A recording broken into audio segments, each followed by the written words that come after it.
Yung Steve yung Steve na sabi, yo bro, maghanda ka lang. Dito ako matutulog kina tita. Yung may-ari ng baril, yung police woman. Kaya pala niya nakuha. Ano sabi? Bakit daw siya matutulog dyan? Baka iwan lang niya yung baril sa kwarto. Yun na nga. Diba? Ha ha ha ha. Sabi tawa. Sige bro, ha ha ha ha. Yan. Ayan. Nung gabi na ng linggo, ano sabi ni Steve? Matindi bro. Yan. Bro, tuloy ba? Naisip ko lang, kapag nahuli tayo at nailagay sa juvenile, yun yung kulungan ng minor de edad, pwede tayong sumali at magbago doon. Ayun, yung sinasabi ko kanina. Sabagot na naman, Sin 3. Sin 3 naman yan. Usapan number 3. Yan. Pwede nila tayong pakawalan sa edad na 18 to 21. So alam nila, no? Kasi nga pag nagbago ka, madali nang mag-research eh. Totoo. So nabasa niya talaga. Yun. Kung talagang nagbago tayo sa loob. Totoo. Yun nga nakalagay sa batas. Kita mo na? Sabi naman nung kausap, hindi depende kung kakasuhan tayo o hindi. Sa anong paliwanag nung isa? Sabi nung Steve, dahil 14 pa lang ako, siyempre 14 years old, at ikaw naman 15. Mas pasimuno pa yung bata. Yung 14 anyos pala, no? Kung walang patong na kaso, makakalabas tayo sa edad na 21 years, sabi nung isa. 21 years old. Sabi niya, sumagot niya sa Steve, wala yan, basta makisama tayo sa juvenile. Yun. Baka makasuhan tayo ng murder at illegal possession of firearms. Yan. Ayun. Ano pang sabi ni Steve? Sabi niya, hindi bro, ninakaw natin to eh. Yung baril. Yung baril tinutukoy.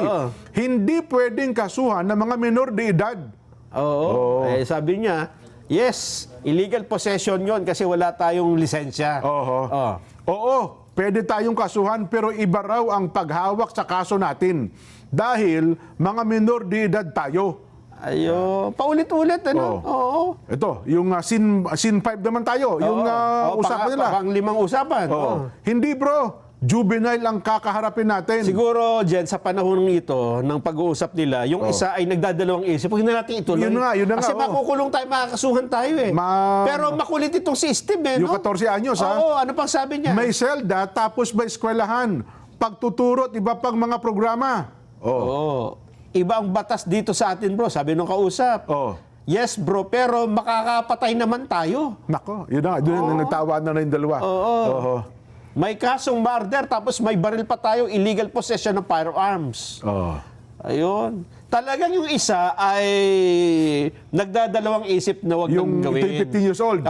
Kasi una, makakapatay. Wala nga tayong kaso, hindi nga tayo makukulong sa talagang kulungan, yung nakapatay ka naman, di ba? Parang mabigat nga naman yun. Pero ang mapilit yung isa. Totoo. Yung yung Sin 6. Pang-anim. Ano sabi? Sumagot na naman yung 14 anyos. Sabi niya, parang tinext niya eh. Bro. Gano'n, Sumagot siya, bro. Sabi nung Steve, nandito na ang barel. Ayun. Tuloy ba tayo? Ibig sabihin talang yung isa akala niya, siguro parang nag-ano lang, nagbibiro lang eh. Tuloy ba tayo? Sabagot yung Steve, ikaw! May question mark. Sabi naman ng kausap, yung baril ko bro, binawi na kagabi pa.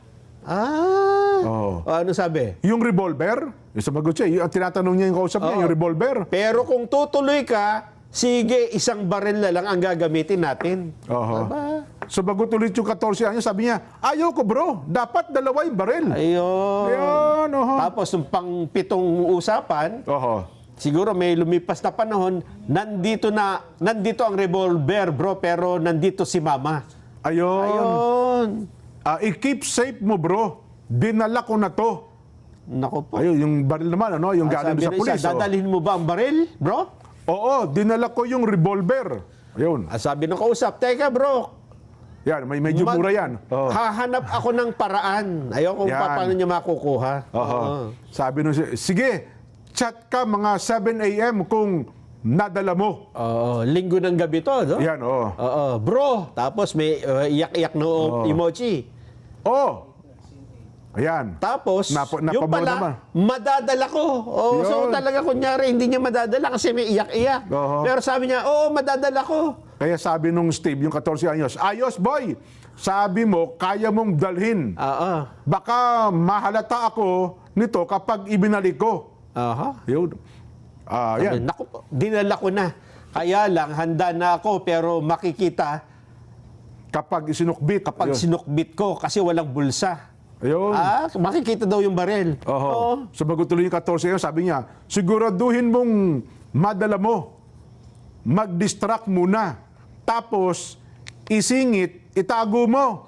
Ayan. Sabi niya, ligtas na, nandito na bro. Ha, ha, ha, ha. Yun. So naitakas niya yung baril. Sumagot niya, tara boy! Ayun na. Oho. Let's go! Yun. Ayan, sabi niya, Sabi niya, magpapalit. Oo. magpalit ako. Oo. Bro, ano, mas maganda, ngayon na ba o bukas? Ba? Ha, ha, ha. Sabi nung kausap, ngayon na bro, magkita tayo doon. Yun.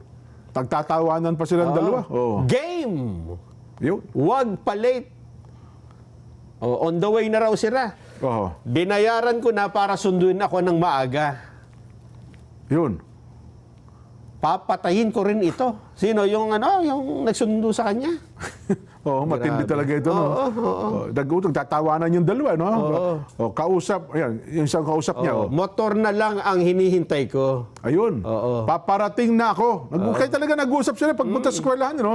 Oh, mag-isip ka na lang ako, no? Mag-skip Mag-skip ng klase. na lang ako ng klase. Hindi na papasok. Hindi na, oo. Mamamaril na lang talaga. Tapos sabi nung kausap, nakasakay na ako. Nasa motor na. Oo. Oo. Dalian mo, boy! Ayun. Talaga naman. Bro, oh. let's go. Let's go mo. Tara na. Sabi niya, tara na. Oo. Yung let's go mo. Oo. Oo, tapos sige, ayun. Ayun. 50-50. Pusil. Yung pusil, baril yun eh. Oo. Tagalog, ayan, 50-50 ang baril ko. Ayun. 50-50 ang baril ko. Ano ibig sabihin nun? Alanganin yata. no? Oo. Kung maisusukbit, madadala ko. Ayun. Ayun. Hanggang sa... Ayun yun, nga, dumating na nga yung tagpo. Dumating na yata doon sa eskwelahan. At tapos sabi niya, ayos bro, puputok ito. Ayun. Oh. Kung paano madara. Patadala, kausap. Yun. Well, yun na nga po. Naganap na, Nelson. Ibig sabihin, talagang ano to? Talagang nag-uusap na sila. So walang bully, Plano hindi kasi sabi niya biktima daw ng bullying, Oo, Tapos yung isa naman daw, sabing love affairs. Wala pa lang ganoon. Nelson. 'Di ba? Kasi yun ang unang initial investigation kahapon eh.